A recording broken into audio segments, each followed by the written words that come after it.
Bienvenue à toutes et à tous sur cette nouvelle mouture du SNR, sachant que nous gardons un rendez-vous en présentiel. C'est un mot qu'on utilise régulièrement depuis quelques mois. Donc sur les zones, le 9 et 10 octobre prochain. Donc ce soit Toulouse, Metz, Cahors et Narbonne. Nous aurons l'occasion de nous retrouver sur le tatami.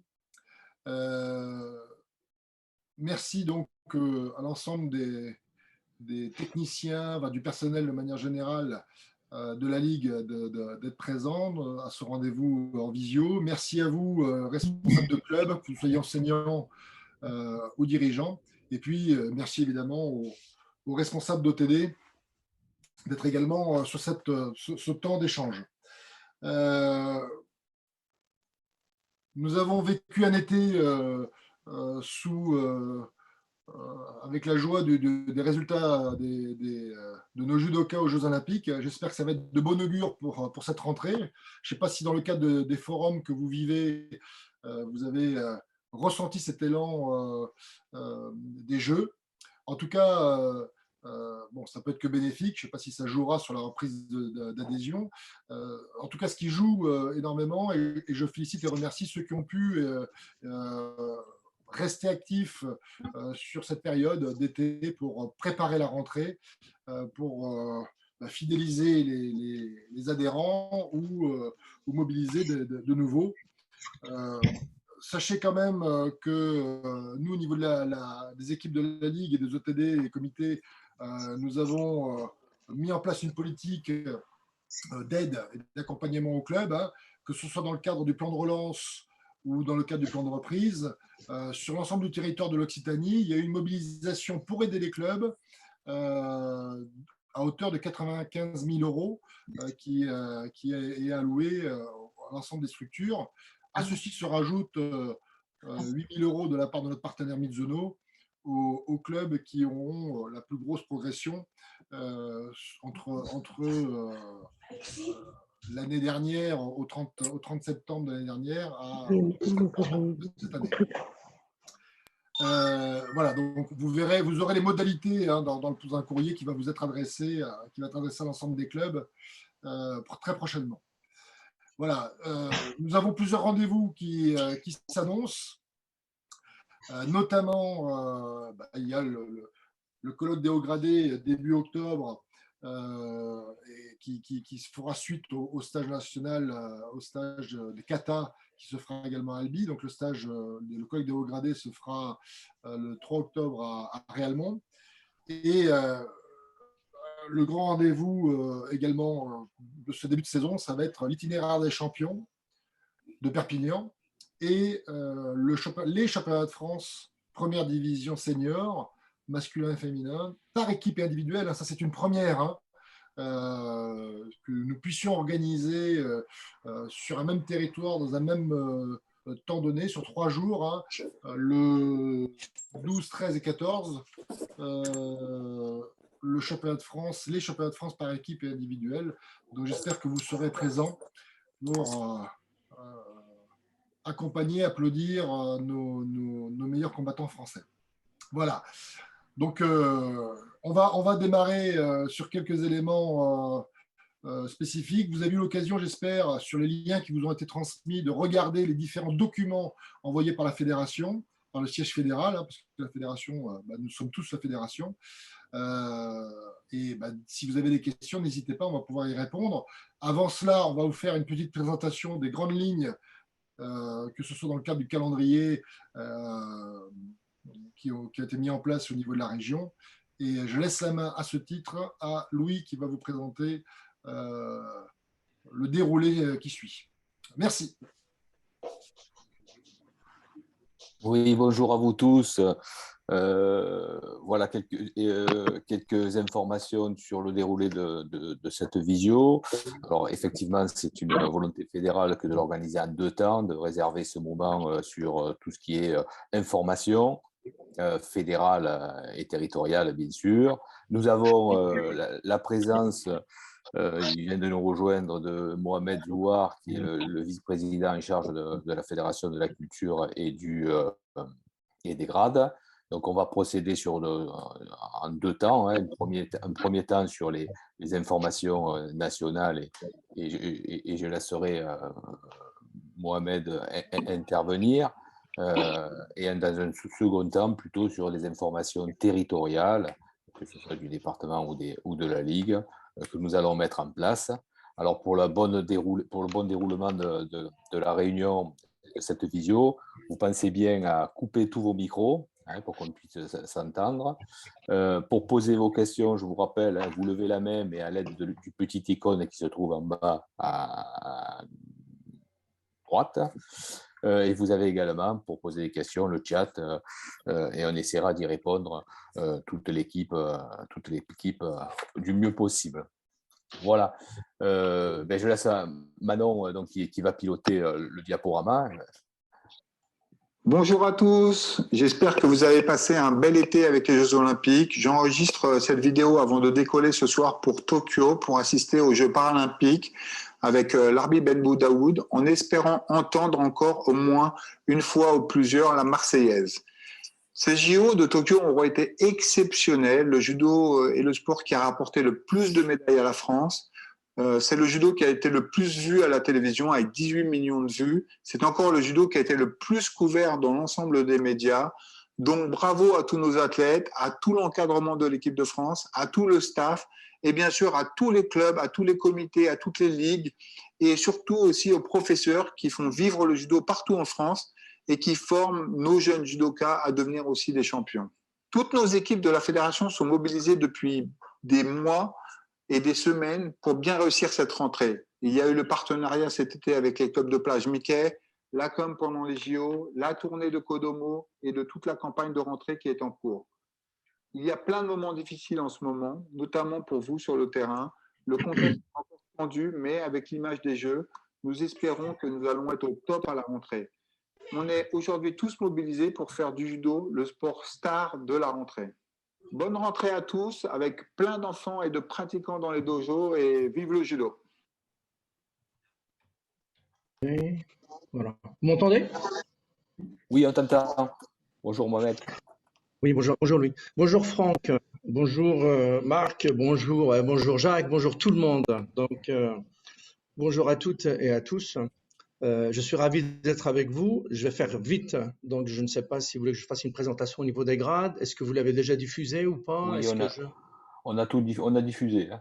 Donc, c'est pas la peine que je revienne là-dessus. Si tu veux, je suis avec vous, je reste les 2 heures. Je suis en présentiel avec l'Île-de-France, mais je suis dans le bureau tout seul. Ce qu'on peut faire, c'est vous faites le déroulement de votre matinée. Et puis, à la fin, s'il y a des questions concernant le grade, je peux prendre la parole pour répondre au fur et à mesure aux personnes intéressées. Est-ce que ça vous va comme ça? Parfait, oui. Bon, alors on enchaîne, alors. Merci, on fait comme vous ça. voulez, parce que sinon, je peux faire toute la présentation des grades, mais tu me dis, le temps que j'ai. Ouais. Moi, je suis à votre disposition, donc tu me dis ce qu'il faut faire. Normalement, tout le monde a visionné, hein, donc je pense qu'il vaudra peut-être mieux répondre aux questions. Hein, Voilà, ça serait mieux. Voilà, comme ça, on sera plus je serai à présent, même. donc je vous laisse continuer votre déroulé. Donc voilà, on va passer aux informations territoriales, notamment sur les informations concernant le sportif.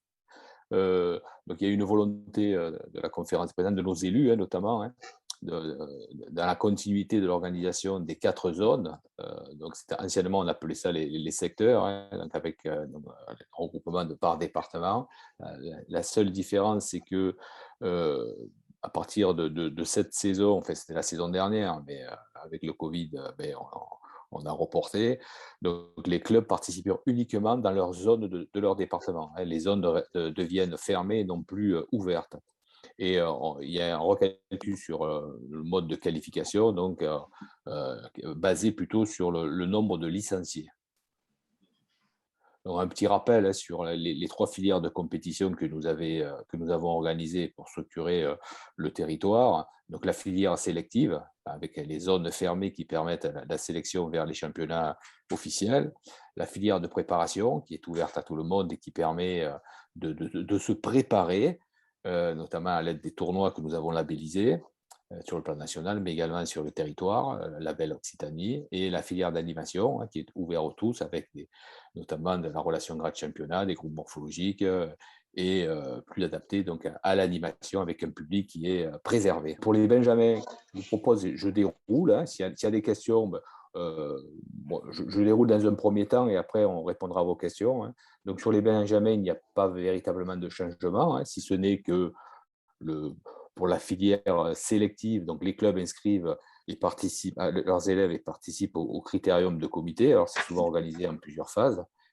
Ensuite, il y a un quota qui va permettre de participer au critérium de zone et ensuite de participer au critérium Occitanie, qui est le dernier, l'échelon le plus important. Donc, pas de modification pour les deux autres filières.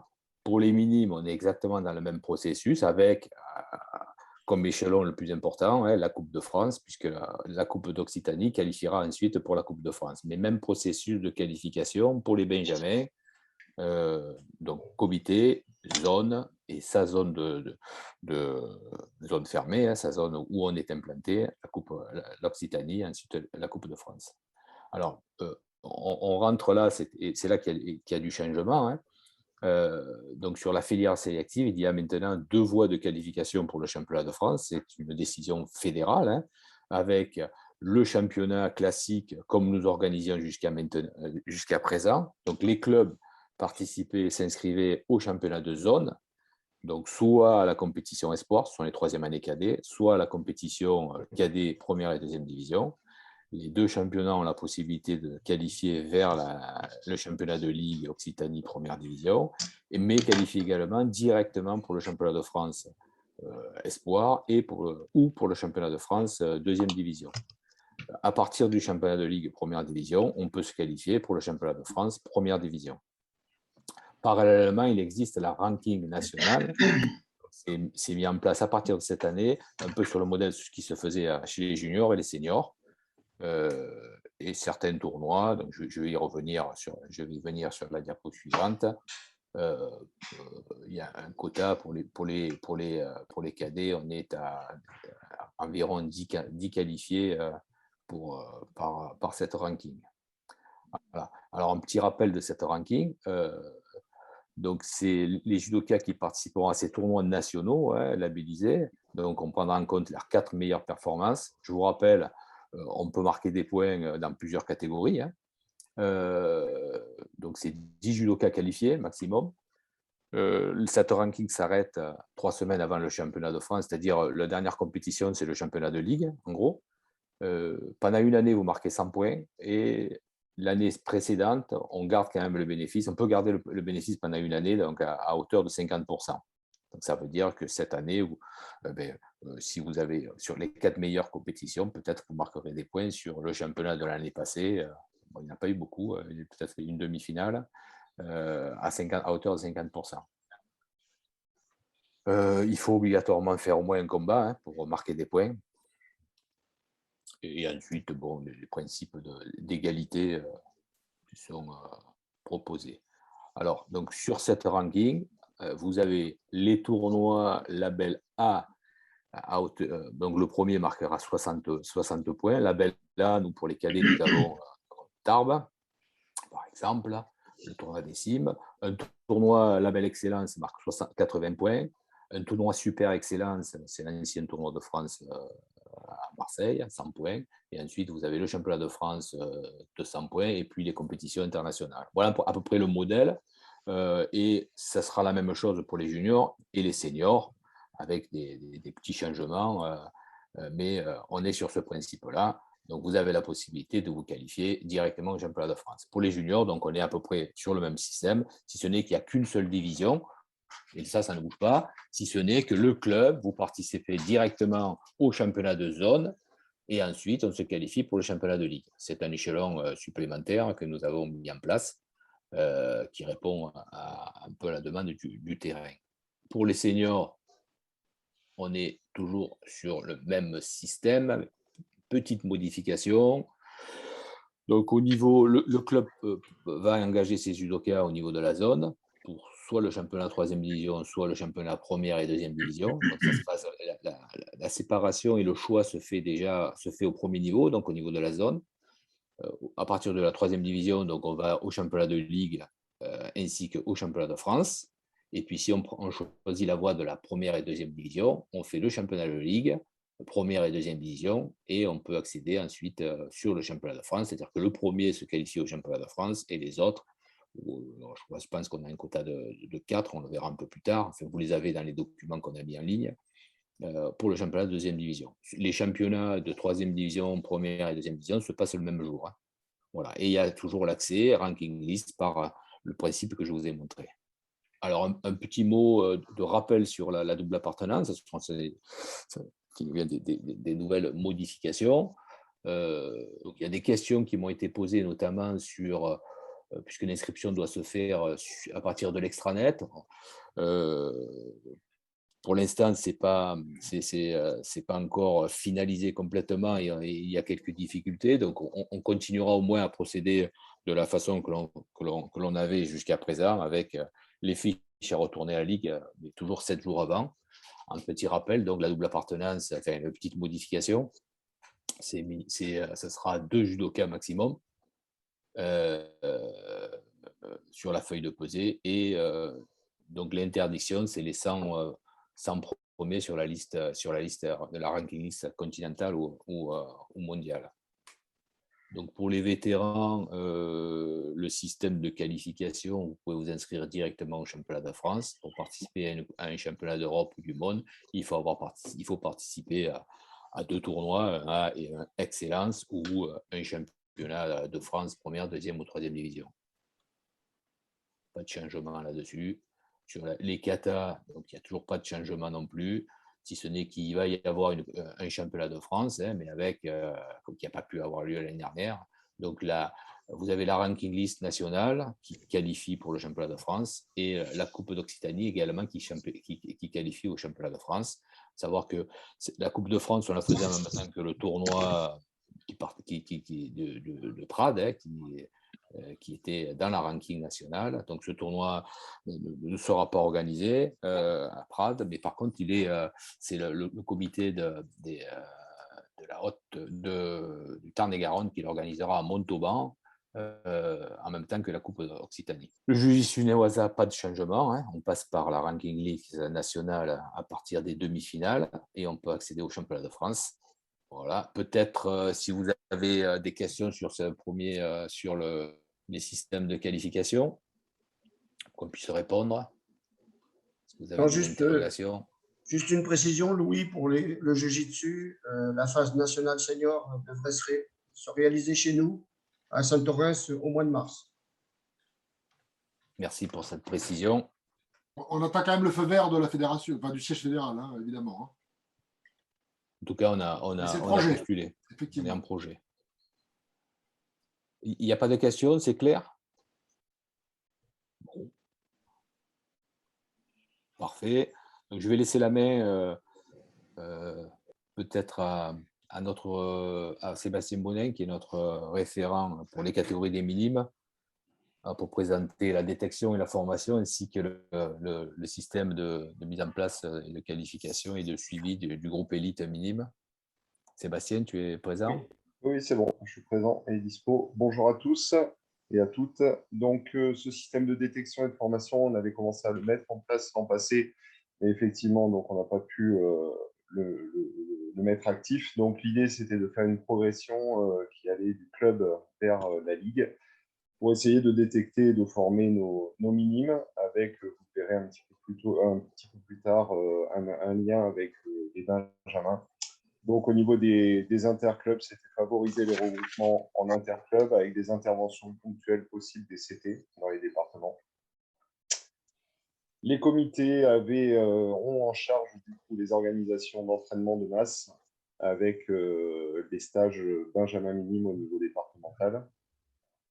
Une première phase en zone, donc avec la même idée que ce que présentait Louis tout à l'heure, à savoir donc les regroupements par département, avec des stages en zone et hébergement.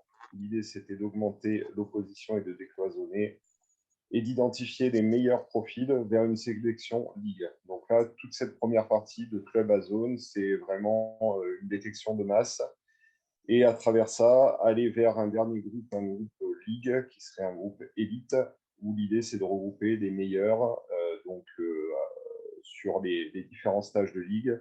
On le verra un petit peu plus tard également, avec deux idées, à travers les stages et à travers les compétitions, essayer de regrouper des profils qui peuvent rentrer dans ce groupe élite.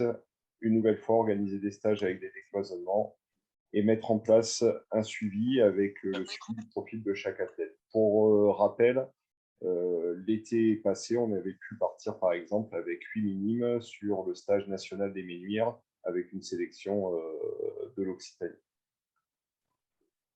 Louis, si tu peux passer la suivante. Il y est là.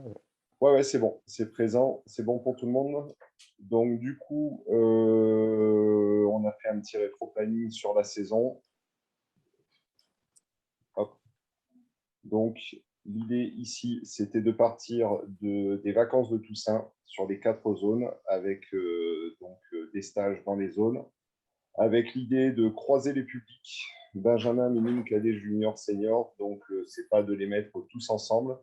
Mais un exemple, par exemple, c'est de faire 3 jours de stage avec les Benjamins, 4 jours avec les minimes, cadets juniors, mais une journée en commun, c'est-à-dire les 3 premiers jours des Benjamins et leur 3e jour, ça correspond au premier jour de l'autre stage, histoire que les publics se croisent et puissent se voir un petit peu.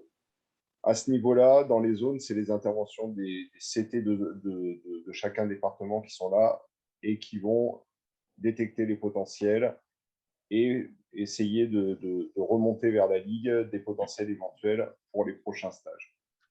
Le stage de Noël, où on regroupera les meilleurs minimes, donc sur Toulouse, sur un stage élite, et il y aura un autre stage malgré tout à Metz, qui se fera donc un peu plus ouvert à tous. Et il y aura un stage Interpol également. Au niveau de février, on repart à nouveau sur un stage élite qui se fera juste après le tournoi de Saint-Cyprien, avec la présence de Pôle Espoir, ce qui va permettre d'augmenter un peu l'opposition. Et également, on avait fait une proposition pour que tous les sélectionnés à la Coupe de France minime puissent participer à ce stage dans le cadre de la préparation de la Coupe de France minime. Toujours en parallèle, parce qu'on veut garder de la proximité au niveau des zones, il y a une organisation de stage animation de zone. Le mois d'avril, c'est la préparation finale à la Coupe de France par équipe minime. Donc, on libérait des stages au niveau des comités et aussi pour préparer la Coupe régionale des Benjamins. Et enfin, pendant l'été, donc je vous en ai parlé un petit peu tout à l'heure, en juin et dans l'été, proposer une sélection Benjamin minime pour aller soit sur des tournois, soit sur des stages et proposer des actions pendant l'été sur des stages nationaux. Donc, ce que je vous disais juste avant, l'an dernier, sur un bilan participation au stage, résultats, puisqu'il n'y a pas que les résultats qui sont pris en compte, on avait pu partir avec 8 personnes sur le stage des Ménuires en fin août. Voilà. Merci Sébastien. S'il y a des questions à poser. Alors, je crois qu'on a on a une question de Régine Ferré, c'est ça, Régine, sur qui fait partie de la détection de minimes sur la Ligue. Alors, je pense que la réponse, je vais la redonner, c'est un peu ce qu'on vient de dire. Là, du coup, vu que cette année, on n'a pas eu le temps il n'y a pas eu de compétition l'an dernier, donc l'idée, c'est de repartir de nos stages de zone qui vont avoir lieu aux prochaines vacances de Toussaint et que les conseillers techniques qui seront intervenants sur ces stages puissent orienter les élèves pour constituer un début de groupe élite à Noël. Et entre-temps, on aura des tournois qui vont nous permettre, on voit notamment le tournoi national de Toulouse, qui vont nous permettre de dégager, on va dire, une première base de judoka. Donc là, à l'heure actuelle, étant donné qu'il y a eu 2 ans, 1 an et demi sans compétition, on repart de zéro.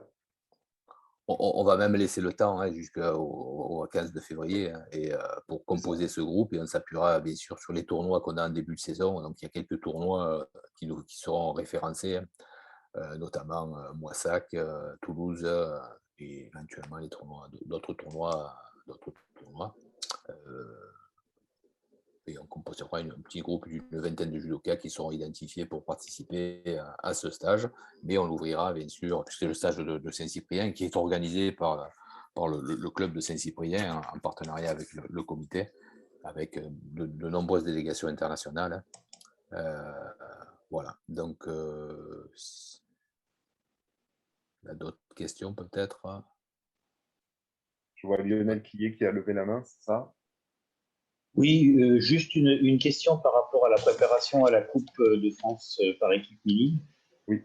C'est un peu dommage que les jeunes minimes ne puissent pas faire plus d'animation par équipe avant, parce que c'est quand même un système un peu particulier. Nous, on a fait une rencontre mosaïque sur la zone. C'est vrai que si ça pouvait, alors je sais que le calendrier est très chargé, mais si ça pouvait se faire, ça pourrait être intéressant peut-être. C'est des pistes de réflexion. On a connaissance de ce qui se fait sur Moissac. Je crois qu'on avait fait, il y avait quelque chose qu'on avait envisagé l'an passé autour de Narbonne, il me semble, oui, c'est ça. Hein. Oui. Ça devait se faire. Donc, effectivement, c'est une bonne remarque à laquelle on a déjà réfléchi. Louis, tu peux apporter des compléments peut-être? Disons que la Coupe de France, par équipe de club, c'est vraiment l'opération du comité phare sur cette catégorie-là. Donc, on a privilégié notamment la période du mois d'avril pour une préparation propre à chaque comité. Alors, avec à cette occasion des regroupements de comités sur des stages ou autres, où il peut y avoir également des confrontations pour préparer l'événement.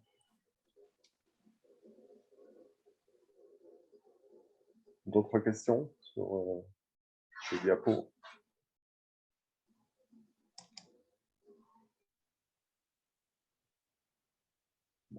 Très bien. Alors, on va enchaîner. Merci, Sébastien. Bon, alors, un petit mot sur les calendriers. Donc, on les a publiés. Maintenant, on les a mis sur le site hier, normalement. Oui, tout à fait. Je te laisse la main, Manon. Oui, s'il te plaît. Normalement, tout est redevenu normal de mon côté, donc ça devrait le faire. Donc oui, les calendriers ont été publiés hier sur le nouveau site de la Ligue. Je vais vous partager mon écran, si cela a bien marché, pour vous montrer un petit peu comment les retrouver, comment retrouver tout ça. Parce que comme on a changé de site, voilà, je ne sais pas si c'est bon, vous voyez mon écran oui, là ou on pas? te voit. Ouais. Donc comme ça a changé, on va vous montrer un petit peu où est-ce que vous pouvez les trouver, parce qu'il y a deux chemins. Donc quand vous arrivez sur le nouveau site de la Ligue, vous pouvez retrouver tous les événements dans Agenda. Voilà, avec les dates, vous pouvez mettre les dates, le type d'événement, les compétitions, etc. Pour le moment, on l'a fait remonter à la Fédé parce que c'est eux qui gèrent un peu là-dessus. Ils vont normalement rajouter un filtre par ligue.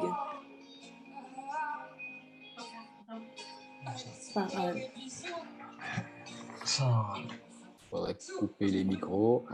Une petite précision, ces événements apparaissent sur le calendrier du site automatiquement et ce sont les événements qui sont créés sur l'extranet. Donc, il est possible que certains événements ne soient pas encore créés au niveau de la Ligue, des comités et n'apparaissent pas. Donc, ça se fera au fur et à mesure des mises en place. Voilà, tout à fait. Donc, dès qu'un événement est rentré sur Extranet, il se met automatiquement sur l'agenda que vous pouvez retrouver ici, sur le site de la Ligue. Et on espère pouvoir vite filtrer, que ce soit pour garder les événements que de notre Ligue et pas de toutes les ligues. Parce que pour le moment, on trouve un peu les événements de tout ce qui se passe en France.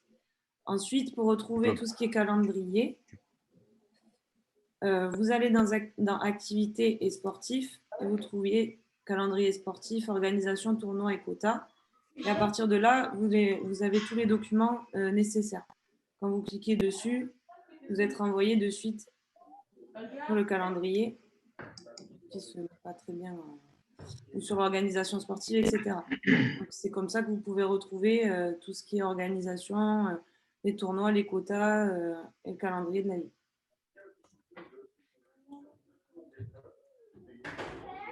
Je pense que c'est bon pour moi. Tu veux rien m'ajouter, moi, quelqu'un?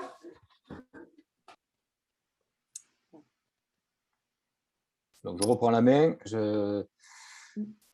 Vous voyez, c'est bon? Oui, c'est bon. Allez, donc voilà, les calendriers, les différents calendriers dont vous a parlé Manon, le calendrier de la Ligue, qui sera mis à jour parce qu'il y a pas mal de modifications encore. Les tournois, bon, c'est un condensé des tournois labellisés sur l'Occitanie.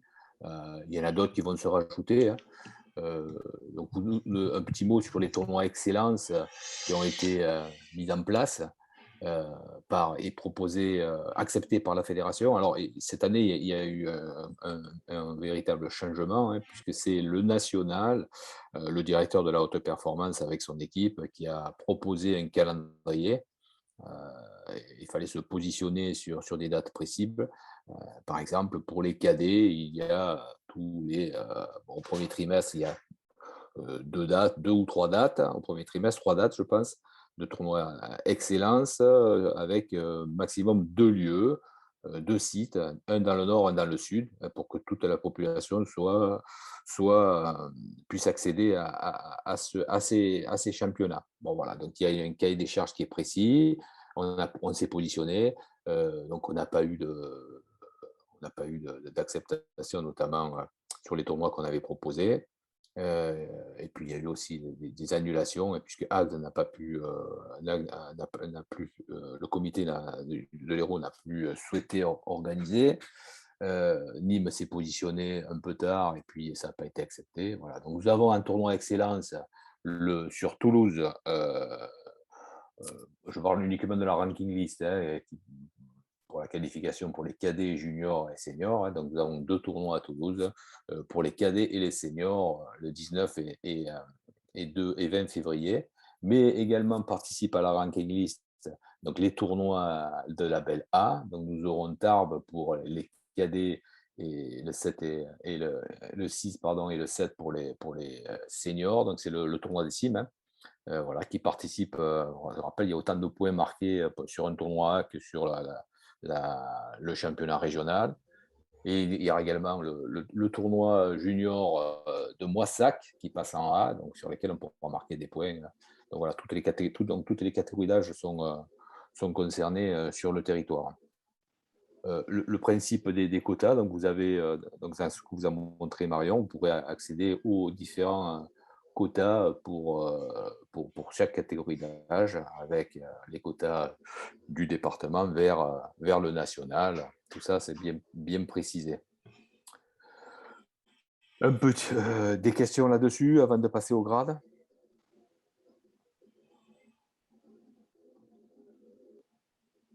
Donc voilà, c'est une volonté de réorganiser un petit peu à l'image de ce qu'on a fait au mois de juin. On a organisé un passage de grade pour l'UV1 et l'UV2, c'était pour les mineurs, hein, puisqu'on avait l'autorisation de les faire pour les mineurs. On l'avait fait non pas par secteur ou par zone, mais sur trois sites qui correspondaient on va dire, à 3 zones et demie. Enfin, 2 zones s'étaient regroupées en gros, et on avait la possibilité d'y aller, donc c'était ouvert.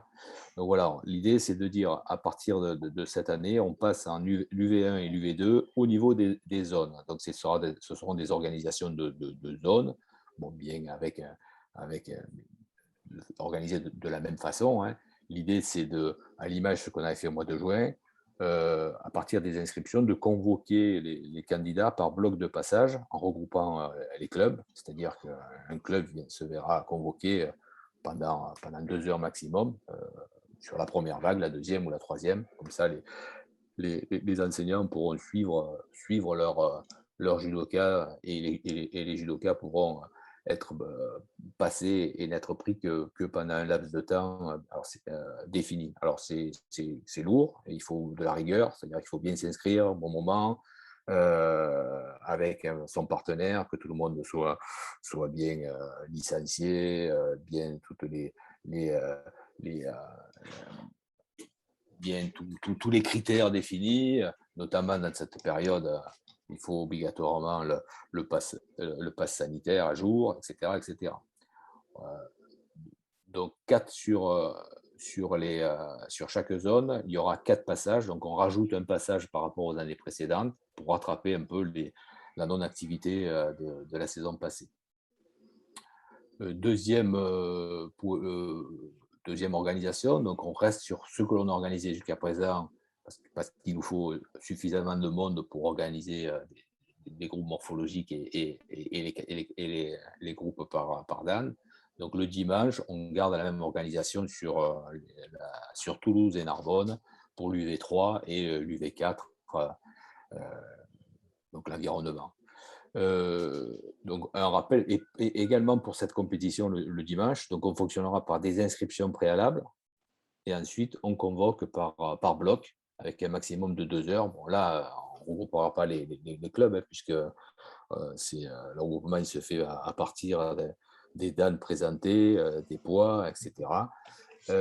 Mais on essaiera de fonctionner le plus précisément possible avec, comme je le dis, des contraintes de rigueur, c'est-à-dire qu'il faudra bien s'inscrire avec son poids précis. Si vous vous inscrivez avec un poids avec 20 kg d'écart, vous risquez de vous retrouver dans une poule pas correspondante et on ne fera pas de changement sur place, notamment si les horaires sont complètement différents. Voilà. C'est la même chose et pour l'UV1 et l'UV2, pour signaler son partenaire, c'est obligatoire et ça nous permet de convoquer le partenaire en même temps que le candidat. Voilà. Alors, pour le premier passage qui aura lieu au mois novembre, pardon, on est sur une organisation quand même sous contrôle avec notamment les mesures sanitaires qui seront appliquées. Donc, on veut ne pas prendre de risques et on a fait le choix, pour le premier notamment, de ne pas autoriser le public et d'autoriser un accompagnant par club. Voilà. Donc, en fonction de l'évolution sanitaire, on pourra évoluer vers une ouverture, bien sûr, des passages. Voilà, s'il y a peut-être des questions là-dessus, et pensez que notre vice-président fédéral est présent, il a en charge les grades notamment. Il y a un message d'Alexis Mendoza, je ne sais pas si c'est. Il a marqué une, donc c'est peut-être une question, mais. C'est exactement ça, c'est une question, s'il vous plaît.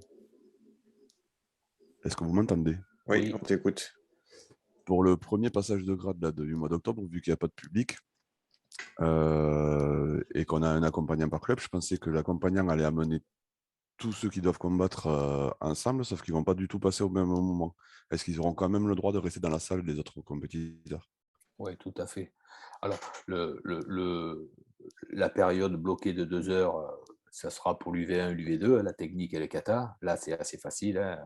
Donc, l'accompagnant vient avec ses judokas, il peut les suivre pendant, ça dure 1 heure en gros le passage, hein, mais on prévoit une période d'inscription, une période d'échauffement, une période de passage, et ensuite on libère la salle pour faire venir les nouveaux, donc pour éviter les croisements de population. Hein. Voilà, donc là, il n'y a pas de problème. Pour le passage de grade compétition, l'UV3, là, vous aurez accès à la journée, hein, puisque vous aurez des judokas sur toute la journée. Par contre, les combattants, ils seront à quelle heure ils passent à l'avance, hein, et pour une période d'environ 2 heures maximum, quoi.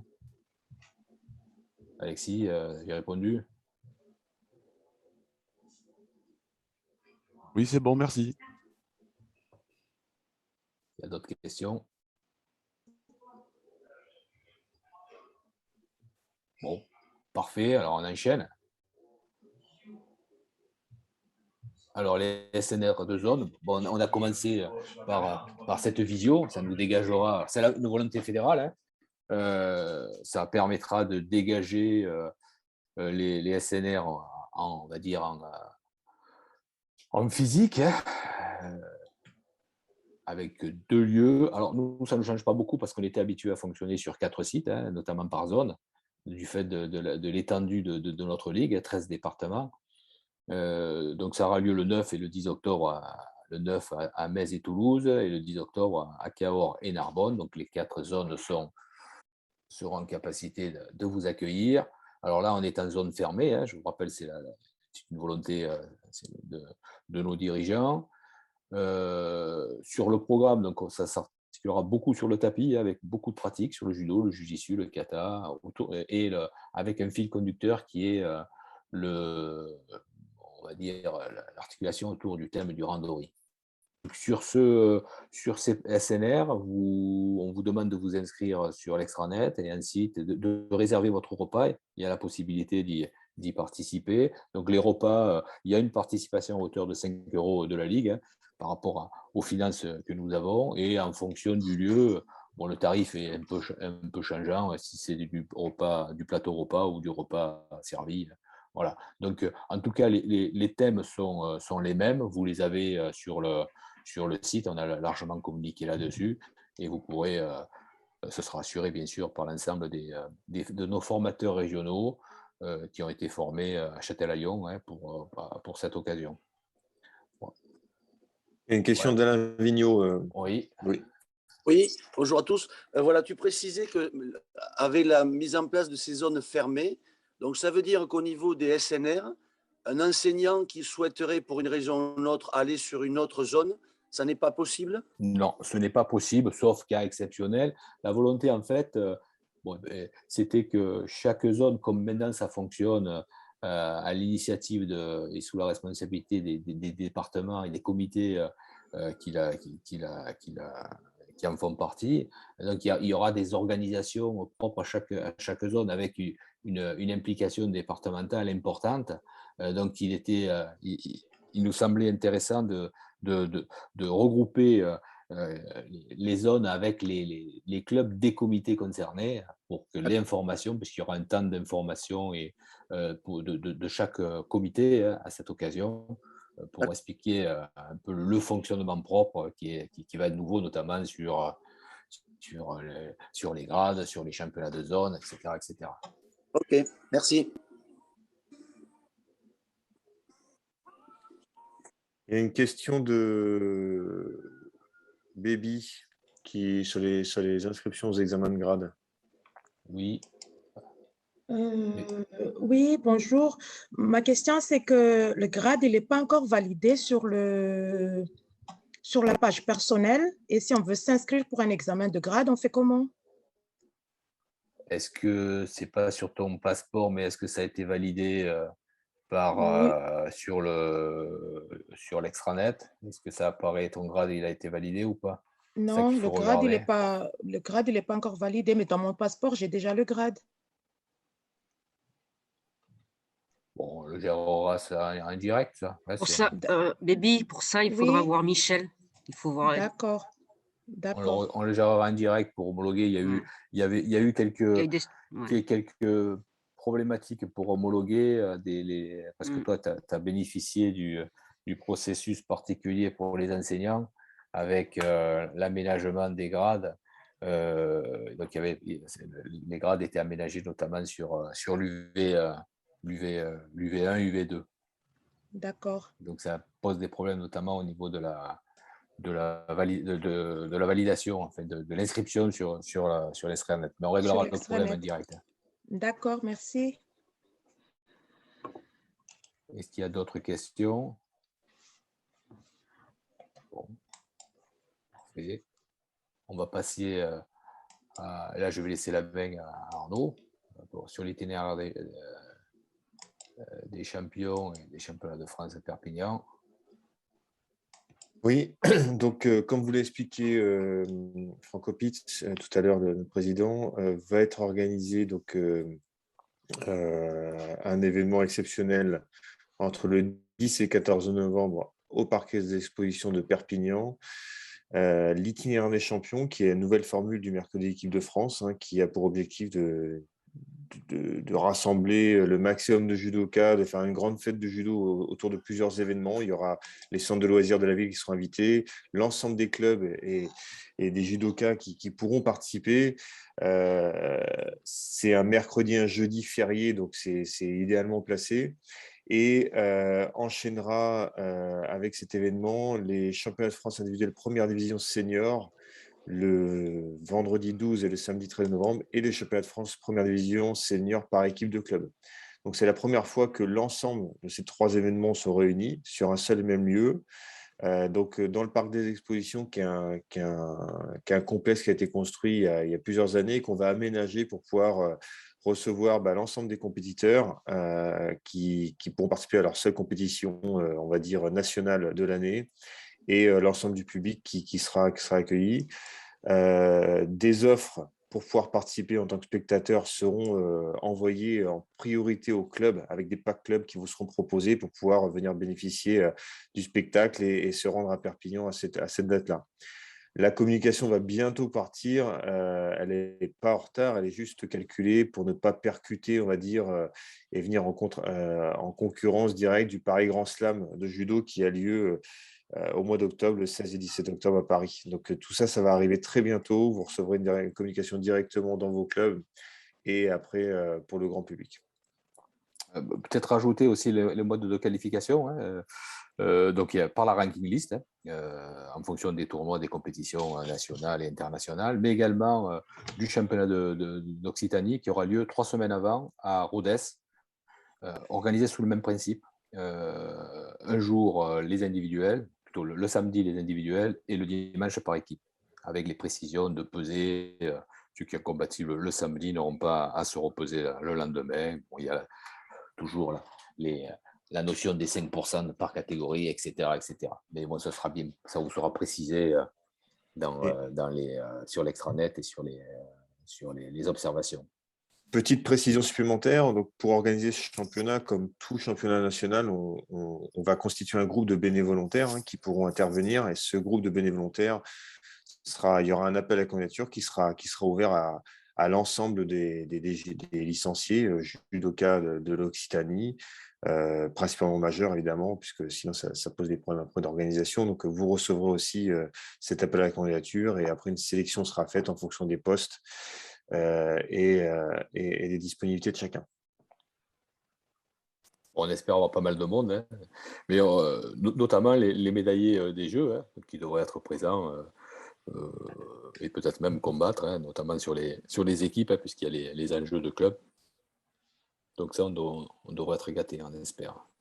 C'est ce qui a été effectivement annoncé, la probabilité qu'il y ait des Rinaires qui combattent pour son club peut être intéressant. Après, ce qui est peut-être mieux encore, et là c'est le travail qu'on va mener, c'est d'avoir les médaillés olympiques qui seront présents, peut-être pas forcément pour combattre, mais présents pour faire une animation, pour les mettre à l'honneur, pas pour faire une animation. Et donc ce serait intéressant. On essaie de travailler avec notamment Fred Lecanu là-dessus.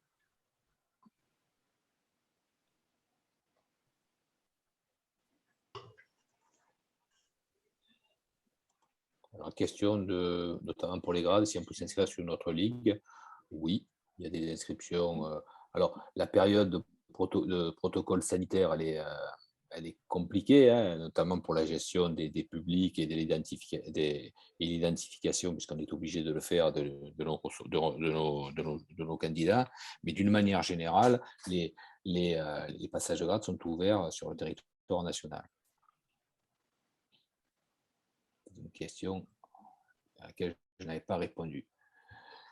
Alors, s'il n'y a pas de questions sur les championnats de France.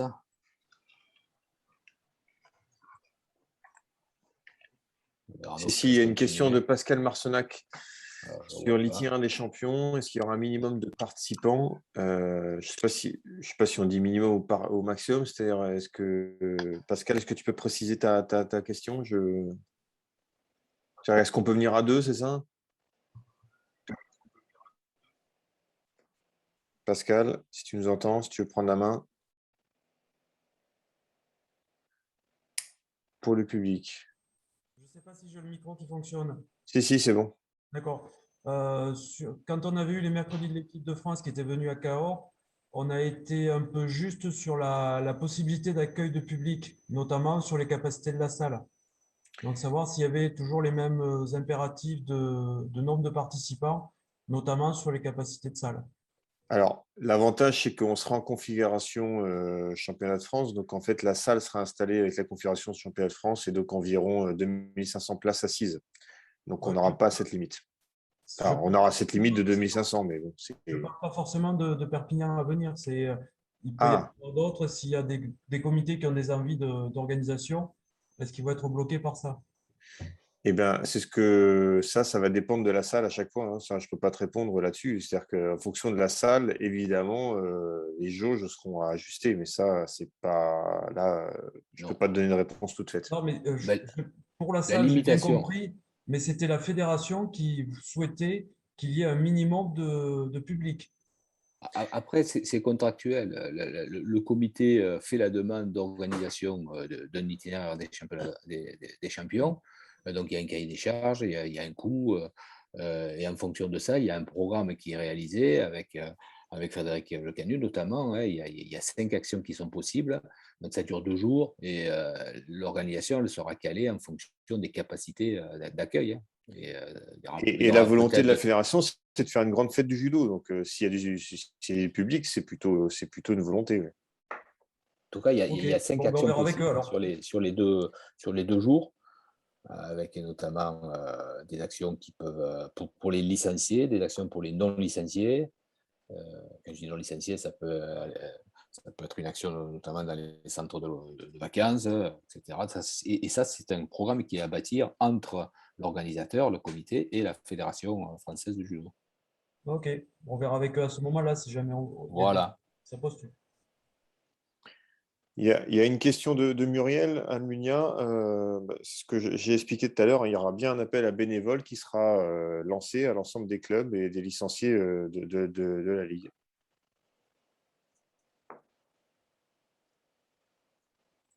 Enchaîner avec l'accréditation. Arnaud, Manon. Je vais enchaîner, si vous voulez. Donc, la campagne d'accréditation a été lancée en début de saison dernière. Elle a été stoppée puisqu'il n'y avait aucune organisation sur l'ensemble du territoire. Donc, elle a été relancée là, en fin de saison.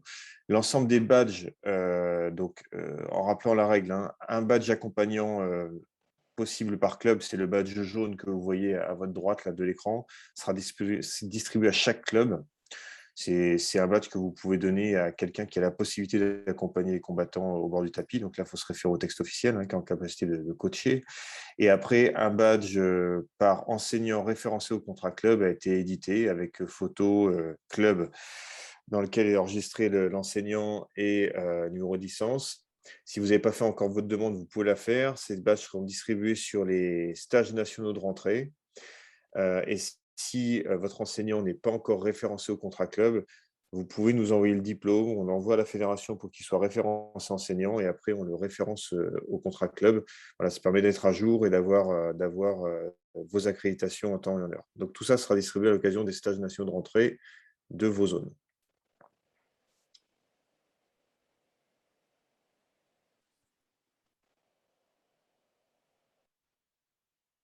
Une information sur les sites. Alors, oui, comme on l'a dit tout à l'heure, on a changé le site donc, de la Ligue. Attends, Manon, excuse-moi, j'ai une question là, de Pascal sur les badges. La demande de badge, c'est chaque club qui doit la faire. Et pour les comités, il y a des badges qui sont automatiquement faits pour chaque membre du comité directeur. Mais c'est chaque club ou individu qui doit la faire via le formulaire qui est en ligne. Voilà.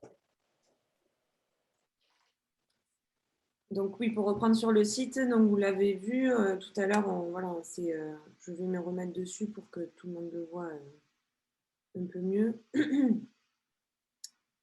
Hop. Donc voilà, vous voyez mon écran là? Oui. Donc voilà, ça c'est le nouveau site de la Ligue, donc il faudra prendre un petit peu la main dessus parce que voilà, c'est une nouvelle façon de naviguer. On est passé là-dessus notamment pour avoir les infos fédérales qui redescendent directement et pour avoir un outil un peu plus moderne. Donc pour les comités, certains comités sont passés dessus, certains clubs sont aussi passés dessus. Lors du SNR en présentiel, il y aura un temps pour la découverte des sites, l'aide à la création de ces nouveaux sites, etc. Donc on sera là pour répondre à vos questions et nous, on a basculé depuis le premier. Donc, ça prendra un petit peu de temps pour que ce soit le premier site de la Ligue et effacer l'autre, on va dire. Mais en tout cas, voilà, maintenant, toutes les infos passent sur celui-là et toutes les actualités également.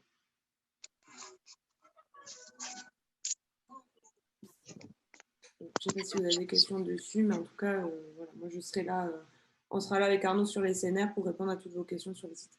Et une précision sur les sites, hein, c'est dès qu'un club est créé, il peut créer son site qui est automatiquement référencé à la fédération.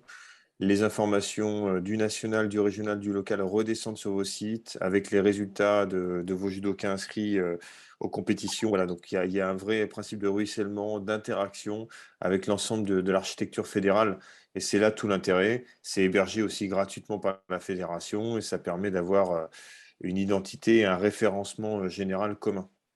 Donc c'est important, voilà, c'est un outil qui est mis à disposition des clubs pour avoir un outil qui permette à de futurs adhérents éventuellement de retrouver votre club et de communiquer de façon moderne. Oui, alors c'est très.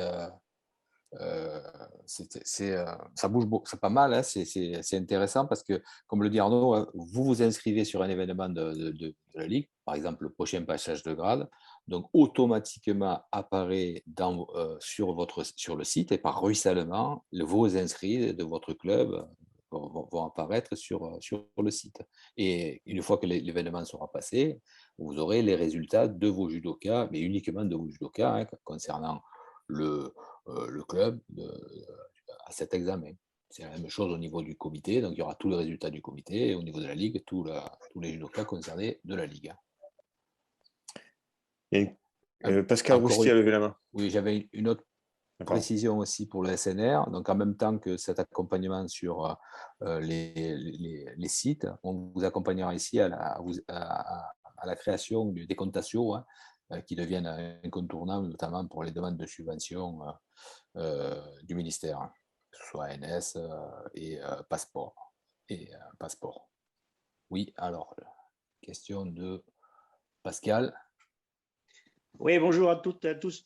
Concernant les nouveaux sites, là, et notamment le calendrier, j'avais déjà posé la question d'ailleurs sur une faisabilité technique de mettre des filtres pour la Ligue et les départements, parce que lorsqu'on consulte le calendrier, on a effectivement toutes les informations concernant tous les départements et Ligues de France.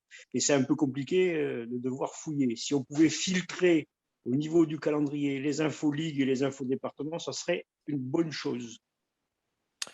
Oui, c'est ce qu'a expliqué Manon, hein. En fait, on a fait remonter, on n'est pas les seuls.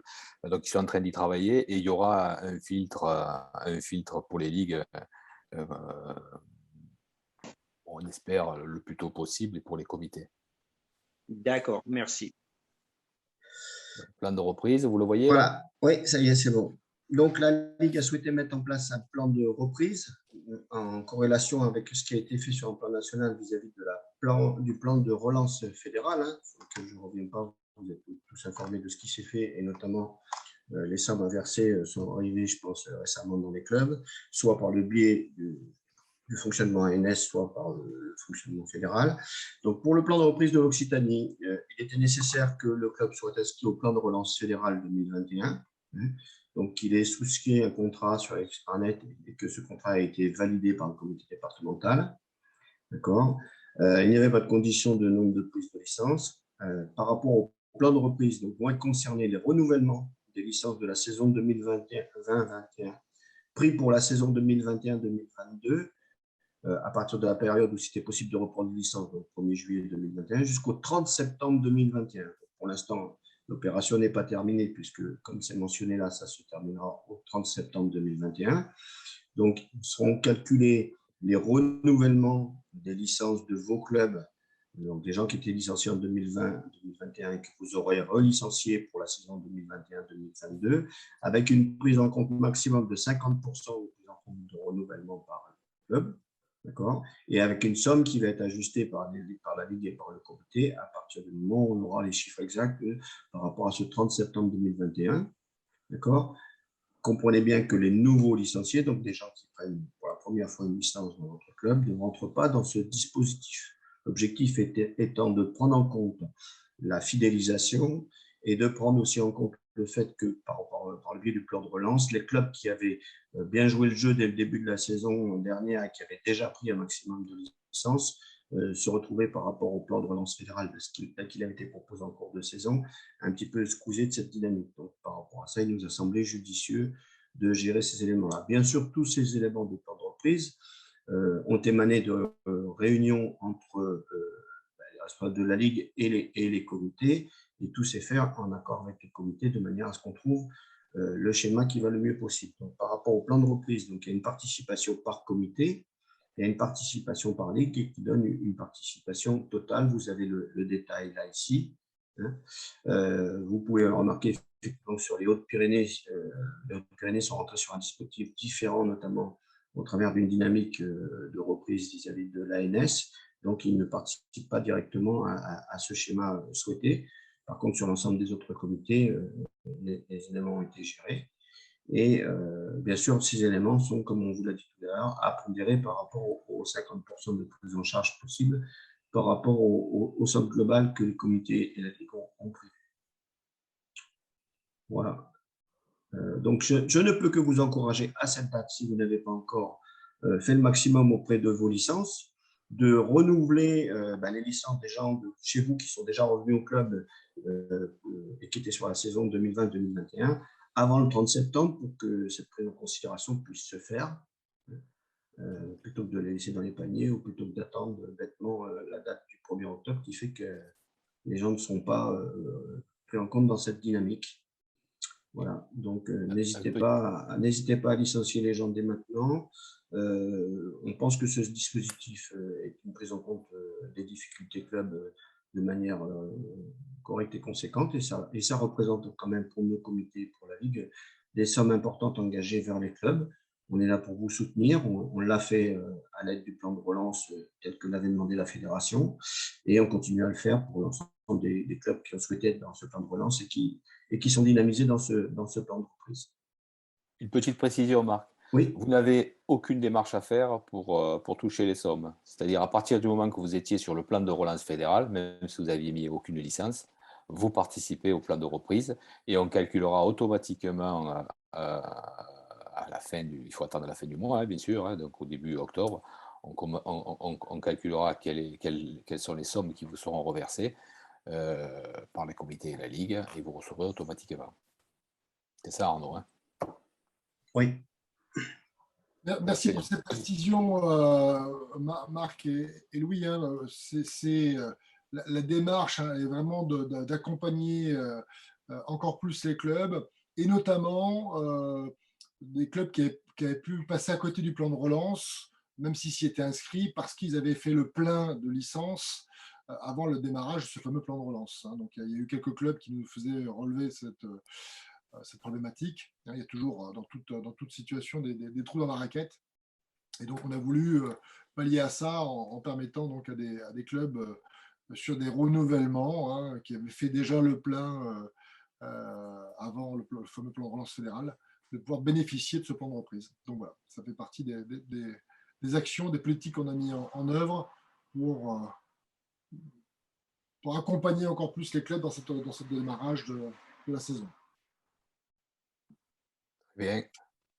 J'ai une remarque de la part de Marion Dupont qui me signale que pour le comité 65, visiblement, les gens étaient partis sur la somme de 4 €. C'est pas grave, Marion, il faudra que tu revoies avec les instances Ligue de ce qui a été compris par rapport à votre dynamique et par rapport aux éléments. Moi, il m'a semblé que c'était une volonté de faire différemment que ce qui a été proposé, mais bon, à revoir. Bon, donc 4 €, alors ça ne doit pas être en fait pris sur l'ANS, sur les projets les projets sportifs. Donc, ça va être sur d'autres fonds. Très bien. Est-ce qu'il y a d'autres questions ou propositions? Oui. Une question de Pierre Bullara, vas-y Pierre. Oui, simplement on voit les sommes qui sont allouées dans chaque comité, qui sont totalement différentes selon les comités, mais je pense que les sommes qui sont allouées au comité par licencié ne sont pas les mêmes en fonction du nombre de licenciés dans les départements. Non, mais bon, ça dépend aussi du nombre de clubs qui sont rentrés dans le schéma du plan de relance et qui étaient dans le plan de reprise. Ça dépend du potentiel des comités à pouvoir aider les clubs. Ça dépend forcément du nombre de clubs. Un comité qui a 8 clubs va peut-être pouvoir plus facilement se mettre à la dynamique d'aider les clubs que quand il y en a 116 ou 117. La disparité régionale est importante. Et surtout, ce qui est important, c'est qu'on a co-construit ce schéma du plan d'entreprise et qu'on est en osmose avec les capacités et les volontés des comités. Et moi, je tiens à saluer le soutien de l'ensemble des comités et l'adhésion à l'idée de base qui a démarré. On a fait quelque chose de commun ensemble pour nos clubs et je pense que ce plan de reprise est une belle action. Ça ne s'est pas mis forcément en place partout dans les ligues, mais il faut savoir quand même que quand nous, on a sorti l'idée, il y a quelques ligues qui nous ont demandé des renseignements pensant que ce qui était proposé était une idée intéressante dans la démarche générale du jeu qui entraîne la prospérité de nos organismes envers nos clubs.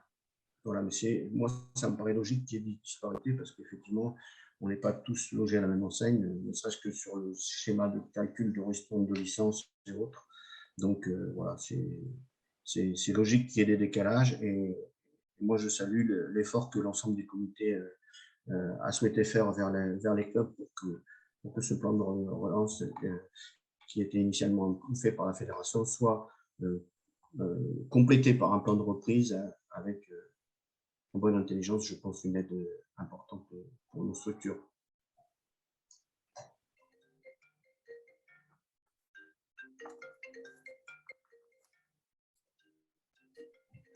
Voilà, bon, j'ai rien d'autre à ajouter. Voilà. Oui, peut-être une précision aussi, le reversement de la fédération vers les OTD, il se fait par licence et il est différent en fonction on va dire, du comité. Ça peut aller sur tout le territoire de 5 € à 20 €. Mais ça dépend aussi du nombre de licenciés, ça dépend si c'est un milieu rural, si c'est un milieu citadin, etc. Donc, les sommes perçues par les OTD sont différentes et difficilement comparables.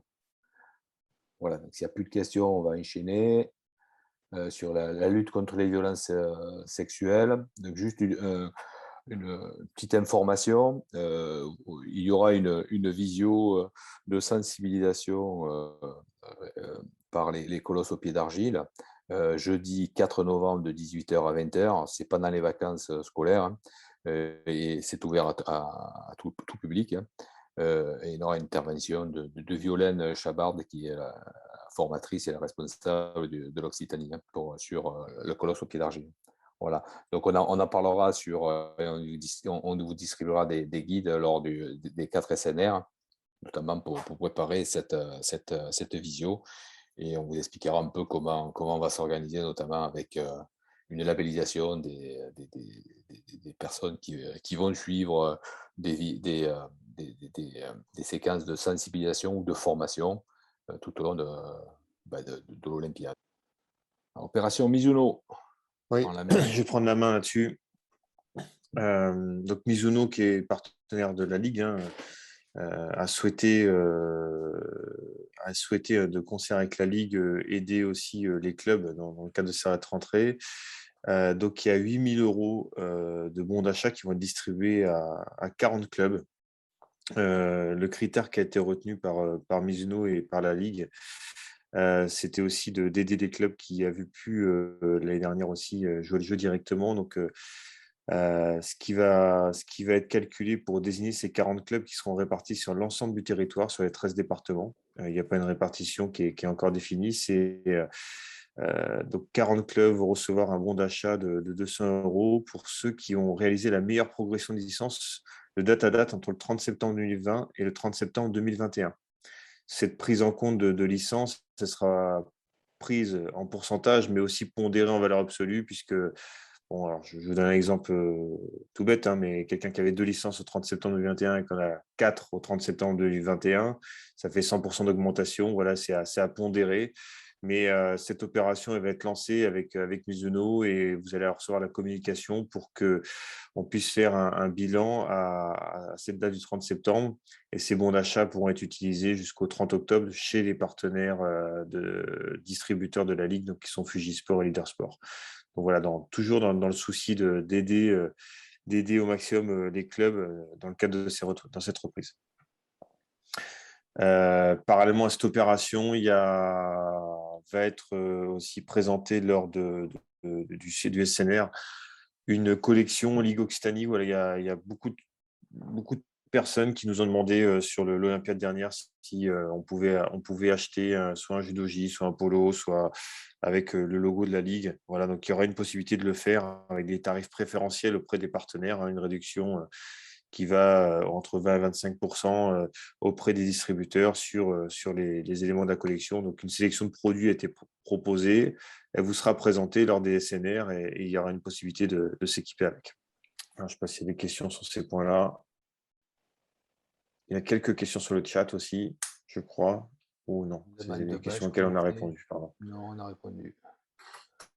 Et s'il y a d'autres questions, si notre vice-président fédéral veut intervenir.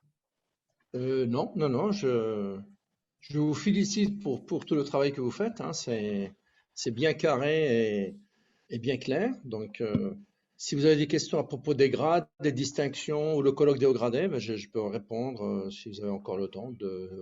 Voilà, je suis à votre disposition. En tout cas, merci beaucoup, Mohamed, d'être présent hein, sur ce SNR. D'ailleurs, j'espère que nous aurons l'occasion, puisque tu es cordialement invité à venir sur le colloque régional des hauts gradés début octobre. Je ne sais pas si tu as eu l'occasion de regarder sur ton calendrier si je peux te rendre disponible pour venir dans le Tarn à ce moment-là.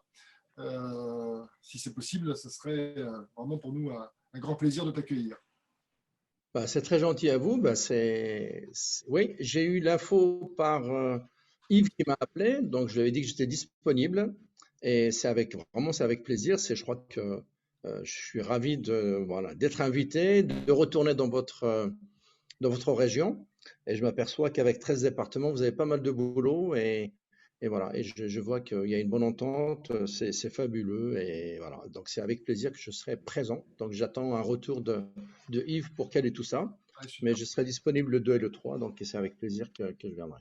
Bon, bah, parfait.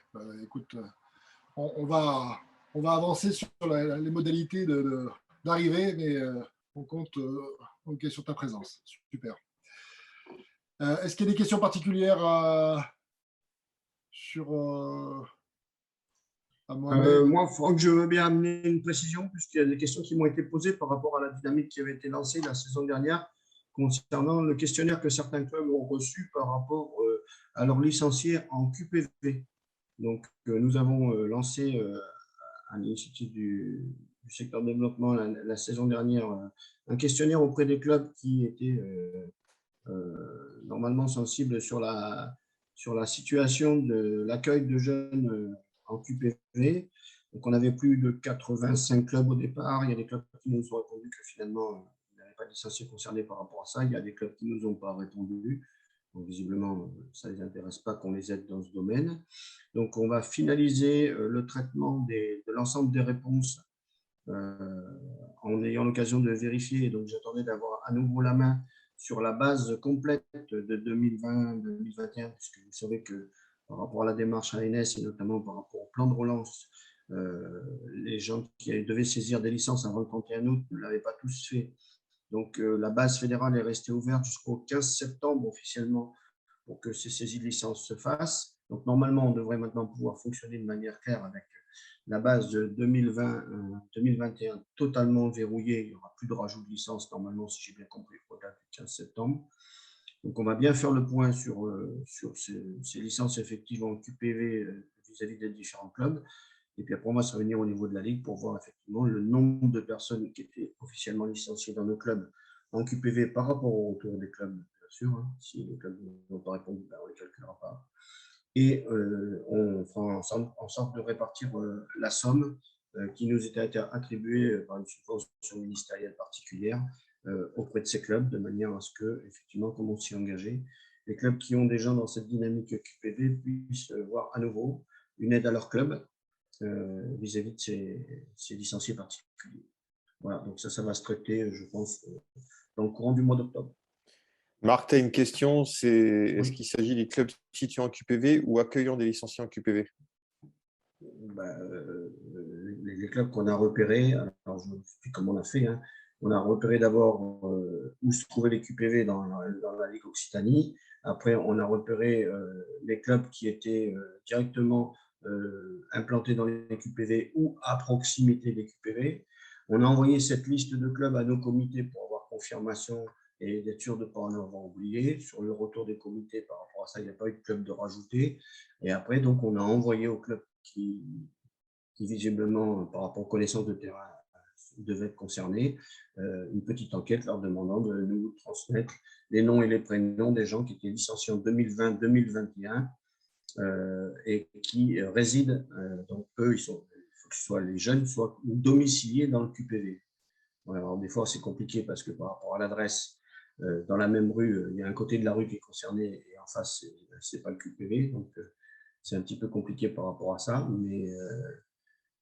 Et donc, effectivement, pour les gens qui n'ont pas forcément l'habitude de cette abréviation, QPV, c'est quartier politique de la ville.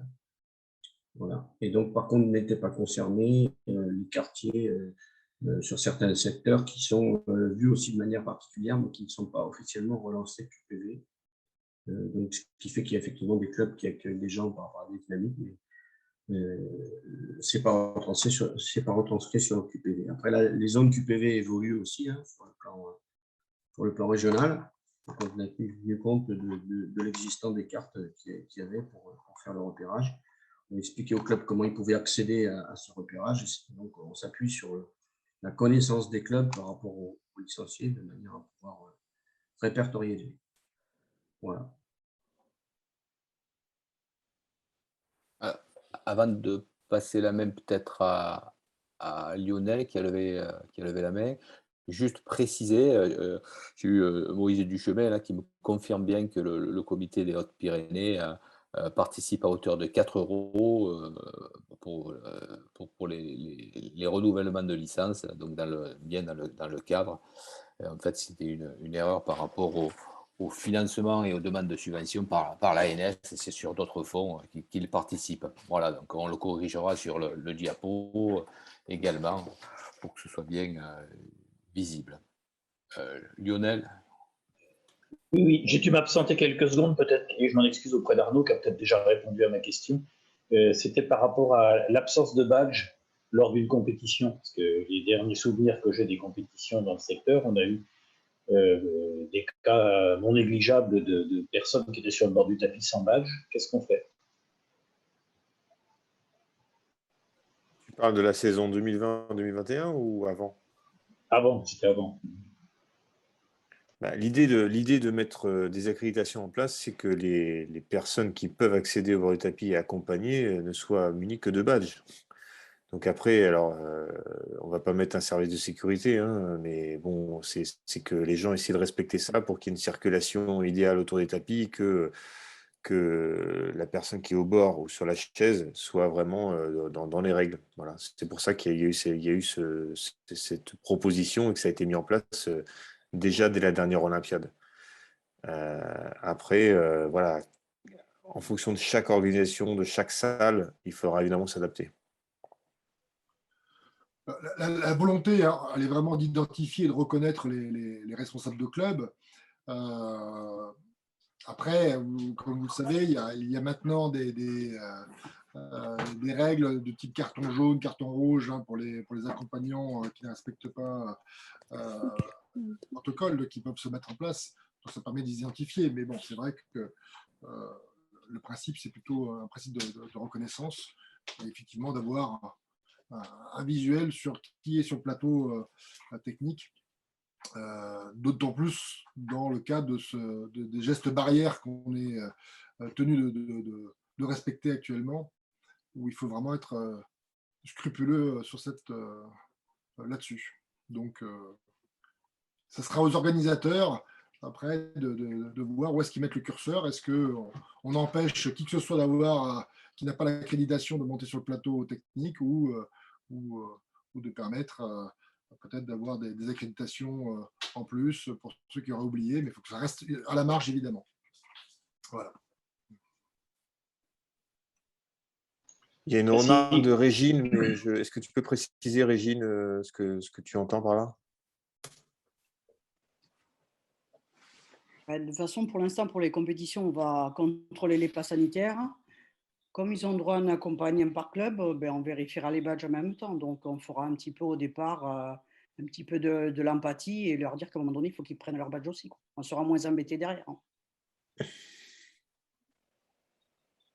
Les badges, Arnaud, il y a toujours le tour de cou, non? J'imagine, ils sont affichés. Hein. Il faut qu'il y ait Ah toujours... oui, le badge, il y a le tour de cou qui est fourni avec, hein, c'est notre partenaire qui le fournit et voilà, qui doit être porté en fait autour du cou pour pouvoir les identifier.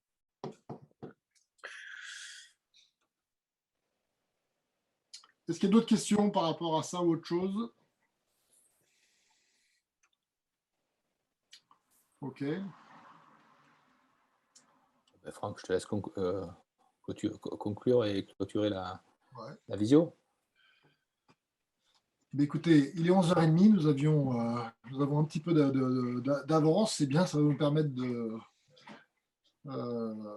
prendre l'apéro.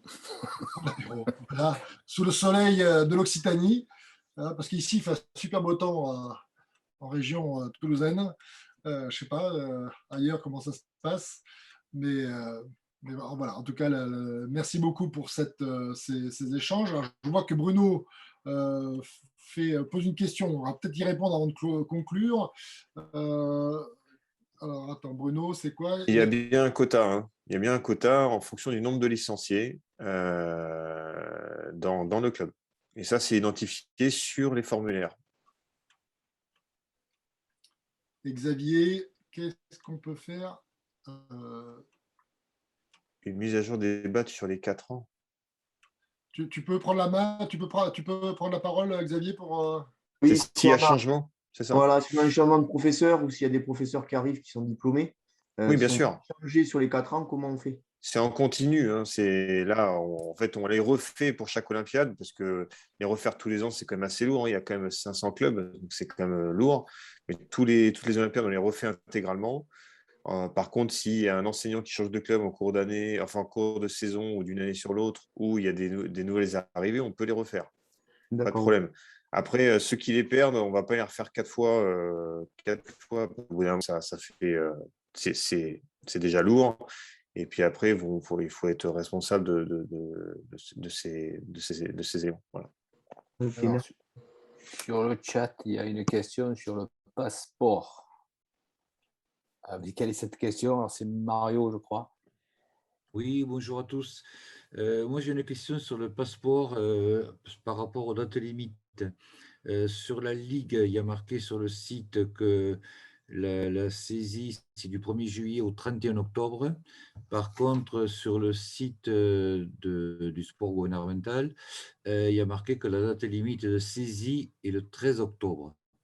Et le remboursement aura lieu après cette date. Alors, je vais avoir des précisions parce que, à savoir si, vous savez qu'on place ces saisies au fur et à mesure, mais par contre, il faut le finaliser quand on a terminé les inscriptions à ce pass. Donc, moi, ma question, c'est quand est-ce on refuse les passes au niveau du club et quand est-ce on doit saisir comment on appelle ça, finaliser les inscriptions du pass sport.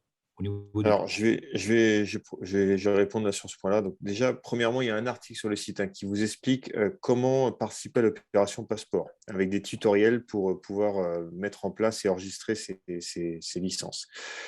L'opération passeport, c'est une opération du gouvernement qui a vocation à aider à la prise de licence de cotisation à hauteur de 50 € pour un public dédié. Le public déterminé par le gouvernement reçoit directement un courrier chez lui, donc c'est souvent les gens qui ont le droit aux aides sociales, CAF, etc. Et ce coupon doit être présenté à l'association auprès de laquelle il souhaite adhérer, bénéficier de cette offre. Pour que le club enregistre et reçoive l'argent du gouvernement, il faut enregistrer et créer un compte asso. Donc c'est pour ça qu'il y a un tuto qui a été mis en place et s'enregistrer sur l'opération passeport. Ensuite, une fois que vous recevez ces coupons, il faut enregistrer chaque personne au même titre qu'une action ANS. Donc, c'est assez simple, hein, c'est juste le nom, le prénom, l'adresse et enregistrer le coupon avec le numéro d'identification. Mais attention, comme le dit Mario, en fait, il y a 2 vagues de versement. Et quand on enregistre un nom, il ne faut pas valider directement, puisque sinon, on aura finalisé la première opération et il ne sera pas possible de recréer une opération avant le 13 octobre. Pourquoi ça marche comme ça? C'est parce qu'il y a un budget limité au niveau national de l'État et qu'il y a une première vague de versement au 12 octobre. Ils vont voir les fonds qui restent, ils vont rouvrir la campagne s'il reste des fonds. Et là où tu as raison, Mario, c'est que en fait, l'opération prend en compte les gens qui auront pris des licences avant le 31 octobre. C'est pour ça qu'il peut y avoir une confusion sur les dates. Donc, si je résume, vous avez des licenciés qui viennent avec le coupon passeport. Vous les enregistrez au fur et à mesure, vous créez vos demandes sur votre compte asso. Une fois que vous pensez avoir atteint une limite du nombre d'enregistrés dans votre club, vous pouvez valider et transmettre. Avant le 13 octobre, vous ne pourrez plus en enregistrer. Après le 13 octobre, ce sera rouvert et il sera possible de refaire des demandes. Il faut bien noter également qu'à contrario de la campagne ANS, nous n'avons pas la main sur les comptes asso. Donc, si vous faites une transmission, c'est les directions départementales et l'ECDOS qui gèrent ça. On ne pourra pas vous redonner la main. On ne pourra pas faire de correction. Donc, attention à ne pas voilà, faire de fausses manips ou de valider trop vite. Je ne sais pas si j'ai répondu à ta question, Mario. Merci, impeccable. Bon, parfait. Donc, il y a Roland qui lève la main. Roland, on ne t'entend pas. Excusez-moi, je n'avais pas mis le son. Donc, juste une précision sur les créditations par rapport aux photos. Comment on fait pour renouveler la photo qu'on a sur les anciennes cartes? Est-ce que voilà.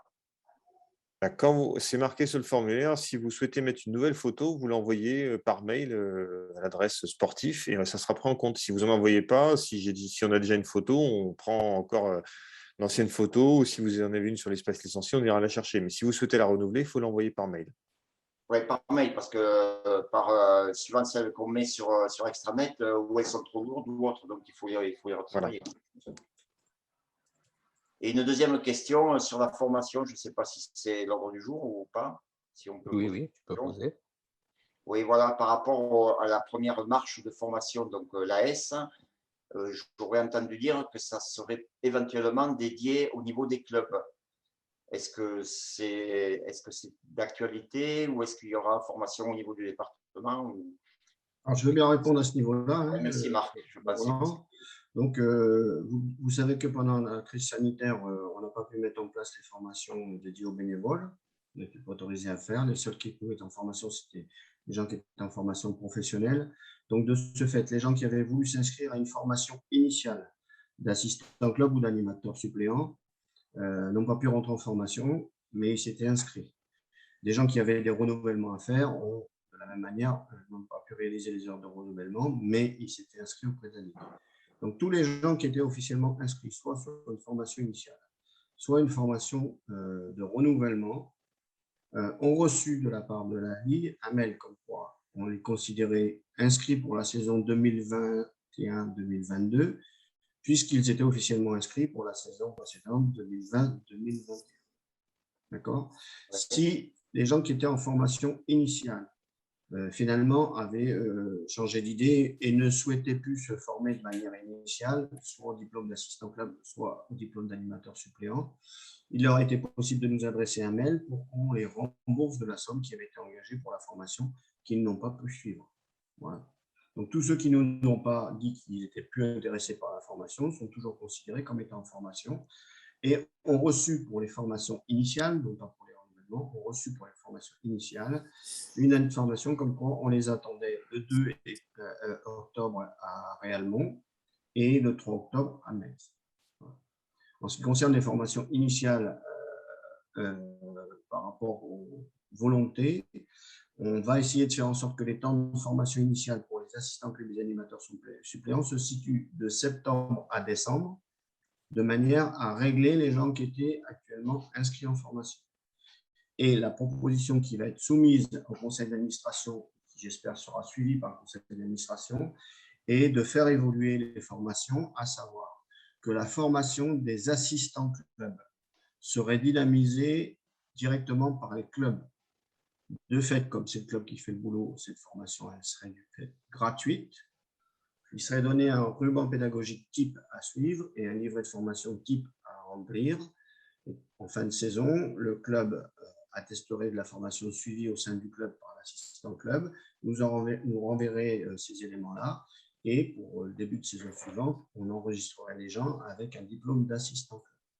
En ce qui concerne l'animateur suppléant, donc qui est le deuxième diplôme qui, à la différence de l'assistant club, permet éventuellement à quelqu'un qui a ce diplôme de pouvoir remplacer un professeur sur un délai maximum d'1 mois en autonomie en cas de blessure ou autre chose comme ça.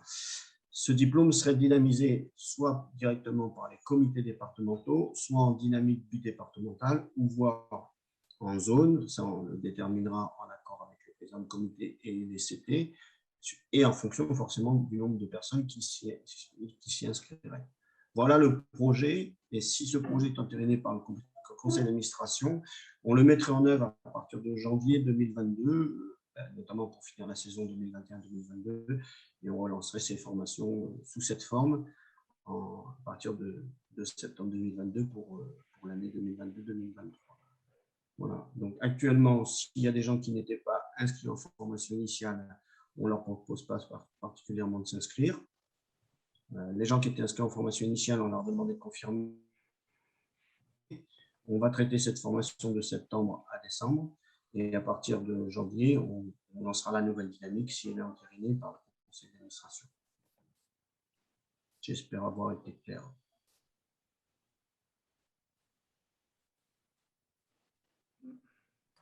Merci Marc. Est-ce qu'il y a d'autres… C'est bon pour toi au niveau des réponses? Je m'aperçois qu'il y a une question qui a été posée sur le certificat médical. Je ne sais pas qui veut répondre. Et juste une précision, Marc. Donc, si le comité directeur Ligue entérinait ça, on pourrait déjà attaquer cette formation d'assistant club en interne dans les clubs avec un livret de suivi via la Ligue, je suppose. Oui, mais bon, moi, je respecte les instances. Donc, le conseil d'administration, c'est pas pour nous. Oui, bien sûr. C'est les clubs qui peuvent commencer. Hein. D'accord. Parce que si les clubs commencent et puis qu'après le conseil d'administration dit non, les clubs vont me dire que je suis non, mais c'est un baratineur. Donc, ouais, je lance que ce qui existe officiellement et officiellement décidé. Très bien, merci.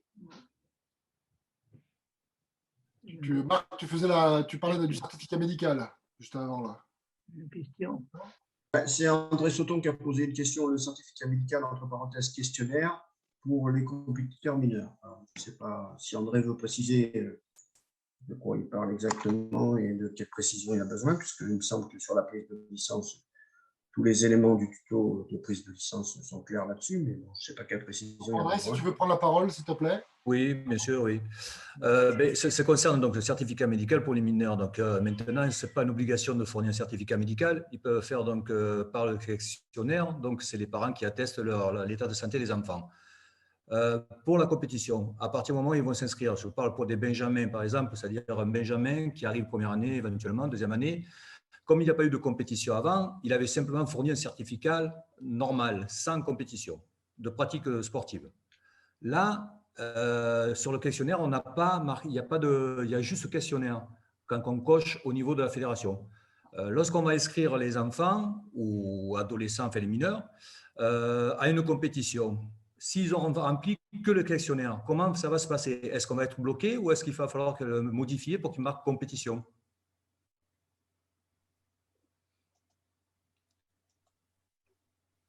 Ah, qui me répond? On m'a entendu ou pas entendu? Bien sûr qu'on t'a entendu, André. Ah, je ne sais pas, excusez-moi, mais c'est un peu flou à ce niveau-là, je vois, parce que les compétiteurs, avant, quand ils étaient compétiteurs, enfin les cadets, les juniors, tout ça, ils fournissent un certificat médical, il est valable 2 ans encore en questionnaire, mais il y a marqué compétition. Là, c'est un nouveau Benjamin, je dis qu'il arrive, il n'a pas eu de certificat compétition avant, il est simplement en pratique de judo, il monte un Benjamin maintenant, mais comme le certificat n'est plus obligatoire, que se passe-t-il?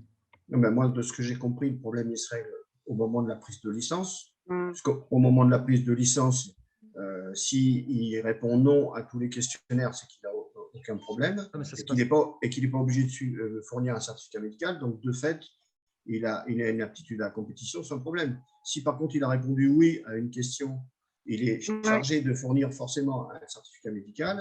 Et sur certificat médical, c'est le TOUBIB qui devra attester l'aptitude à la compétition ou pas. Non, mais c'est pas ça. Donc, je ne comprends pas où est le problème. Je peux prendre la parole, Marc, sur le questionnaire relatif à l'état de santé du sportif mineur. Il est bien noté que c'est en vue de l'obtention du renouvellement d'une licence d'une fédération sportive ou de l'inscription à une compétition sportive autorisée par une fédération agréée. Donc moi, ce que j'avais compris, c'est que la fédération, quand ils allaient envoyer la licence, il allait pour les mineurs, ça allait être marqué systématiquement sur le timbre de licence. Moi, j'avais vu ça. Est-ce que c'est toujours d'actualité ou pas?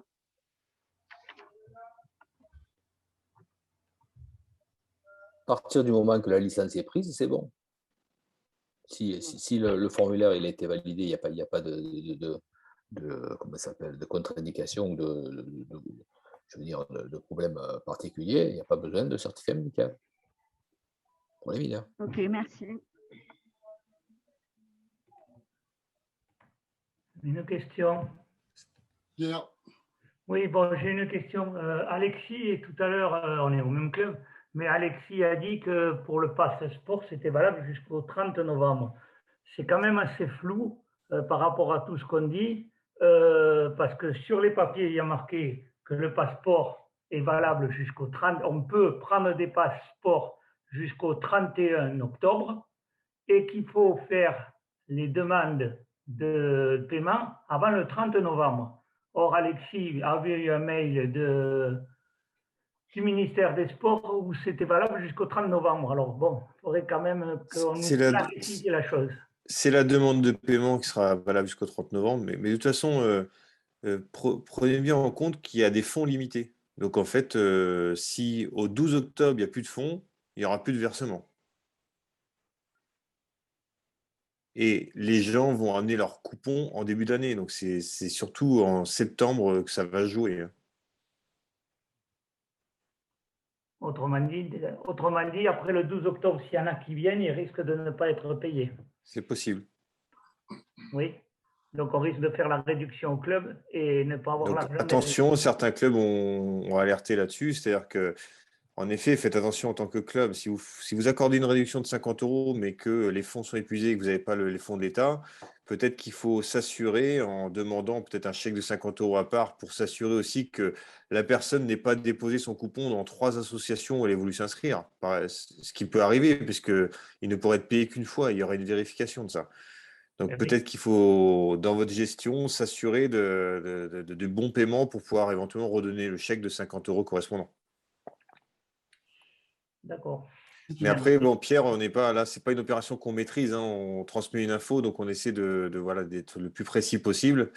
Mais il peut y avoir des changements de jeu en cours de route, ça c'est un peu difficile à aborder. Merci. Est-ce qu'il y a d'autres remarques, d'autres questions? Eh bien, on va conclure. Ça nous a réduit un petit peu le temps de l'apéro, mais ça montre au moins qu'il y a des questionnements et une dynamique qui est en place. Merci beaucoup pour votre présence à toutes et à tous. Merci appuyé pour les professionnels de la Ligue qui ont répondu au mieux. Hein. Il y a des travaux qui se mettent en place de manière importante en amont et donc je vous remercie pour votre accompagnement. N'hésitez pas d'ailleurs à les solliciter. Hein. Tous les professionnels de la Ligue sont à votre disposition pour répondre à vos questions hein, en appelant les numéros des 2 secrétariats ou en direct parce que leur numéro de téléphone est assez accessible. On se retrouve donc soit tout début octobre pour le colloque des hauts gradés ou le stage kata du Tarn, à Albi et Réalmont. On se retrouve également sur les SNR en zone, les quatre SNR, avec un temps pour les enseignants et également pour les dirigeants. Hein, donc soyez Vous pouvez vous inscrire sur l'extranet. Je crois que c'est ouvert. Je ne crois pas, je suis même sûr que c'est ouvert pour vous inscrire sur les extranets dédiés. Voilà, bon week-end, à très vite et surtout continuez la reprise dans vos clubs en espérant que la rentrée sera magnifique. Prenez soin de vous. Merci à tous et à toutes. Au revoir. Merci.